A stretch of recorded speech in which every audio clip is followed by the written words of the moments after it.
এর আগের ভিডিওতে আমরা HTML এর এলিমেন্ট, হেডিংস, প্যারাগ্রাফ ইত্যাদি সম্পর্কে জেনেছিলাম। এখন আমরা দেখব HTML এর অ্যাট্রিবিউট আসলে কি। So what is HTML attributes? যদি আমরা বেসিক কিংবা একদম শর্টলি চিন্তা করি, সেক্ষেত্রে অ্যাট্রিবিউট হচ্ছে, যদি আমি আপনার কোডে যাওয়ার পরে এখানে আমরা একটা ট্যাগ দেখতে পাচ্ছি, এটা হচ্ছে পি ট্যাগ। এটা হচ্ছে আপনার ওপেনিং ট্যাগ, দেন এটা হচ্ছে আপনার ক্লোজিং ট্যাগস। এখন এইটার ভিতরে এইটার ওপেনিং ট্যাগের ভিতরে এরকম স্পেস দিয়ে আমরা এখানে আপনার কিছু বৈশিষ্ট্য দিতে পারি, যেরকম এটার বৈশিষ্ট্য কি হবে। যদি এটা স্টাইলস দেই, স্টাইলস অর্থ হচ্ছে এইটার স্টাইলস, যেটা আপনার CSS এ অন্তর্ভুক্ত, কিন্তু এটা আমরা HTML ডিরেক্টলি ইউজ করতে পারি। যদি এটার কালারটা চেঞ্জ করতে যাই, কালার রাইট দিয়ে এটা যে সেভ করে যদি রিলোড দেই, সেক্ষেত্রে কালারটা চেঞ্জ হয়ে যাবে।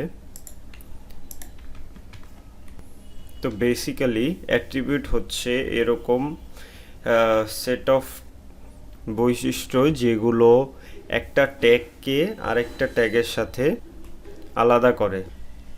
HTML এ কিছু কিছু ট্যাগ আছে যেগুলো নির্দিষ্ট অ্যাট্রিবিউট দেওয়া যায়, যেরকম একটা ট্যাগ রয়েছে, এটা হচ্ছে অ্যাঙ্কার ট্যাগ, যেটাকে আমরা বলি।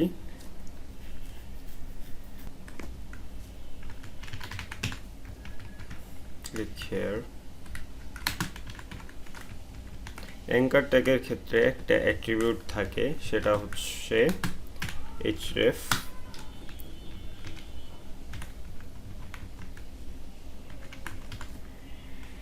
ওকে, এখানে কি হচ্ছে আমি একটু এক্সপ্লেন করছি আপনাদের। অ্যাঙ্কার ট্যাগ মানে হচ্ছে এটা আমি যখন দিব, সেক্ষেত্রে এটা একদম একটা ক্লিকেবল এলিমেন্ট হয়ে যাবে। দেন এটাতে যদি আমি ক্লিক করি, আর href এর ভিতরে যে ভ্যালুটা থাকবে, এটা যদি কোনো একটা ভ্যালিড লিঙ্ক হয়, সেক্ষেত্রে সে লিঙ্কে নিয়ে আমাকে চলে যাবে। এটার এক্সাম্পল আমরা ব্রাউজারে দেখতে পারবো। যদি আমি রিলোড দেই, সেক্ষেত্রে দেখা যাবে এই যে অ্যাঙ্কর ট্যাগটার ভিতরে আমি ক্লিক হেয়ার লিখছিলাম, এই ক্লিক হেয়ার এখান থেকে আসতেছে। যখন আমি এটাকে ক্লিক করব, ক্লিক করার সাথে সাথে, সরি এখানে আমার একটা মিস্টেক হয়েছে। এখানে www হবে না, এখানে হবে https। দেন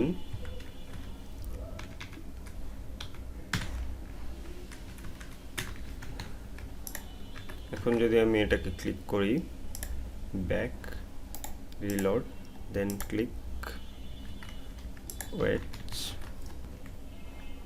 এখানে একটা কোলন হবে মেবি, দেখি। হ্যাঁ, https এর পরে একটা কোলন হবে। দেন আমি যদি এটা সেভ করি, সেভ করার পর ব্যাকে যাই, দেন রিলোড, দেন ক্লিক হেয়ার দেই, সেক্ষেত্রে সে আমাকে গুগলে নিয়ে যাবে। বেসিক্যালি যদি আমি চাই এটা আমাকে অ্যামাজনে নিয়ে যাবে, সেক্ষেত্রে আমি এখানে দিব https://amazon.com। সেক্ষেত্রে আমরা অ্যাঙ্কার ট্যাগ দিয়ে যে কোনো লিঙ্কে আমরা ইউজারকে রিডাইরেক্ট করাতে পারবো। এখন যদি আমরা W3 স্কুলসের ডকুমেন্টেশন চেক করি, সেক্ষেত্রে আমরা অ্যাট্রিবিউটসের যে ডেফিনেশন, সেটা আমরা দেখতে পারবো। এখানে লেখা, all HTML element can have attributes. যে কোনো HTML এর যে কোনো অ্যাট্রিবিউট হইতে পারে element. Attributes provide additional information about elements. Attribute হচ্ছে যে এলিমেন্টটা আছে ওইটার অ্যাডিশনাল কিছু ইনফরমেশন প্রোভাইড করে। Attributes are always specified in the start tag। সেটাই অ্যাট্রিবিউট স্টার্ট ট্যাগের ভিতরে দিতে হয়, এটাই বলা হয়েছে। অ্যাট্রিবিউটস নেম ভ্যালু পেয়ারে আসে, যেরকম যদি আমি এটা আপনার কোডে দেখাই, প্রথমে হবে নেমটা হচ্ছে, যদি আমি অ্যাঙ্কার ট্যাগের কথা চিন্তা করি, নেমটা হচ্ছে href অ্যান্ড ভ্যালুটা হচ্ছে এই যে google.com। যদি আমরা প্যারাগ্রাফেরটা চিন্তা করি সেক্ষেত্রে স্টাইলটা হচ্ছে আপনার নেম অ্যান্ড কালার রেটটা হচ্ছে ভ্যালু। ওকে, এখানে the href attributes, the anchor tag defines a hyperlink, the hyper, সেটাই আমি যেটা বললাম, অ্যাঙ্কার ট্যাগের ভিতরে যদি href এর ভিতরে আপনি যে অ্যাড্রেসটা দিবেন সেখানে সে রিডাইরেক্ট করে নিবে। যদি আমি ট্রাই ইট ইয়োরসেলফে দেই, দেখেন এখানে href দেওয়া www.w3schools.com, যদি আমি ভিজিট এই বাটনে ক্লিক করি সেক্ষেত্রে এটা এখানে নিয়ে যাবে। এই তো এটাই ছিল আপনার অ্যাট্রিবিউটস। অ্যান্ড আরেকটা নতুন ট্যাগ আমরা জানলাম, সেটা হচ্ছে অ্যাঙ্কার ট্যাগ।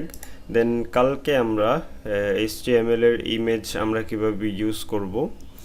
দেন যেহেতু আমরা অ্যাট্রিবিউট সম্পর্কে জেনে গেছি, এখন আমরা ইমেজ সম্পর্কে জানতে পারবো।